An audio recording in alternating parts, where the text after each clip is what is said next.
Ինչ եք կարծում, ես ինչպեսի ղեկավար է պետք։ Հայրասեր ղեկավար է պետք, որ իր հայրենիքը սիրի։ Սաղն էլ նույն։ Էնել,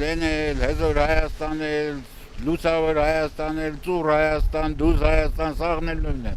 Այդ ամեն ինչը ղեկավարից կախված չի, երկրից էլ է կախված։ Երկիրը որ խեղճատ թշնամիներին չես կարող վախցնես։ Աշխատատեղեր է պետք ստեղծել, մեր ժողովուրդը մի քիչ լավ չի աշխատում, ոնց որ առաջ։ Հայրենասիրությունը այդքան էլ լավ վիճակում չի։ Որ մի քիչ ժողովրդի մասին հոգ ստանի, մի քիչ սիրի իր երկիրը, ժողովուրդն էլ իրան միասնական ամեն սաղի սուժերով այս մեր երկիրը կառուցենք, ավելի լավի հասնենք։ Ղեկավարը պետք է լինի ժողովրդական, ժողովրդի մասին մտածի։ Մտածի, որ գյուղացին ոնց ապրի, ոնց տիարվի, ամեն ինչը վառելիքը թանկ, գյուղացի եթե վարության չանի չի կարա առնի,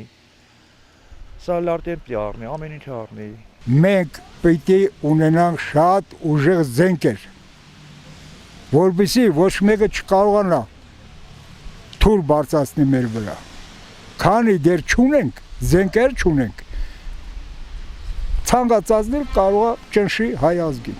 Ամբողջ աշխարհ ասել է, եթե հայ ազգը եղավ միասնական, նրա մազին կպնող չի լինի։ Բայց այսօր մենք չունենք միասնական բռունցք, չունենք։ Դրա համար էլ այդտենց ստացվում։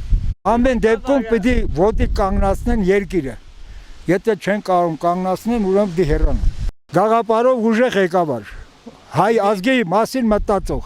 Ինչ վերաբերում է խելացի ղեկավար ունենալուն, խելացի ղեկավարը նախ պետք է լինի ազգասեր։ Այսօր Հայաստանում ինչ կատարվում է, դա թուրքական ծրագիր է, ես այսքան բանի մեջ ոչ մի լավ բան չեմ տեսնում։ Ինքը ընդհանուր չան, ինքան ինքը խելացյանի ժողովուրդը արդեն իրան քարգեն։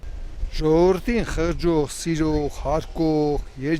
երկրի մասին մտածող վարչապետ է պետք։ Ուժեղ ղեկավար։ Թե ժողովուրդը ներդարմարվի, ինչ պետք է անի։ Լավ դիվանագետ առաջին հերթին պետք է լինի, կիրթ, բարձր մակարդակի եւ ամեն առումով ինքնակրթված։ Ազգային, հայրենասեր,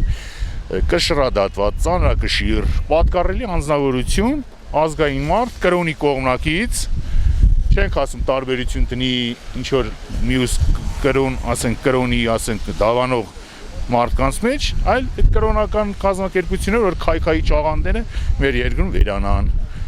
սեռափոխված ԼԳԲԴ-ները մեր երկրում չլինեն։ Այդ ինչ-որ, չգիտեմ, այն որ Վենսը եկել է, Թրամփի տեղակալ եկել է, այստեղ ժողովրդին ինչ-որ, չգիտեմ, ինչ-որ նոր հանձնարարականներ տվել կառավարությանը, որ ավելի վատ բաներ, արհեստական բանականությունը չլինի մեր այդ որ չիպամարտկանց չիպավորեն։ Թող էլի զարգացումը թող լինի, հետամնացը մենք կողմնակից չենք, հետամնացին բնականաբար։ Մենք ուզում ենք էլի զարգացում լինի, բայց այս աստիճանի տենց գլոբալ լճացումը տանում է քայքայման մեզ։